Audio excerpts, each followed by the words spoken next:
बिहारमध्ये नितीश कुमार यांनी गृह खातं सोडलेलं आताच्या घडीची एक मोठी बातमी बघतोय। गेल्या अनेक काळापासून अनेक वर्षांपासून नितीश कुमार हे मुख्यमंत्री पदासोबत गृह खातंही त्यांच्याकडेच होतं। मात्र 2 दशकानंतर नितीश कुमार यांनी गृह खातं सोडलेलं आहे।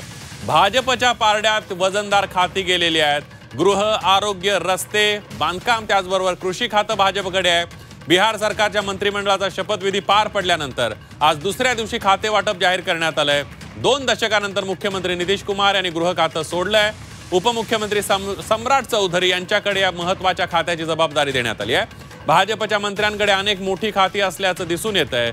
गृह, आरोग्य, रस्ते बांधकाम आणि कृषी असं अनेक महत्त्वाची खाती भाजपने स्वतःजवळ ठेवल्याचं दिसून येतंय। ज्यावेळेला निकाल लागला बिहारचा, भाजपनं अधिक जागा जिंकल्या, त्यावेळेला नितीश कुमारांच्या पक्षापेक्षा भाजपनं अधिक जागा जिंकल्या। त्यावेळेला महत्त्वाची आणि मोठी खाती ही भाजपकडे असतील असं विश्लेषण केलं गेलं होतं आणि त्याच पद्धतीनं हे खाते वाटप दिसतंय।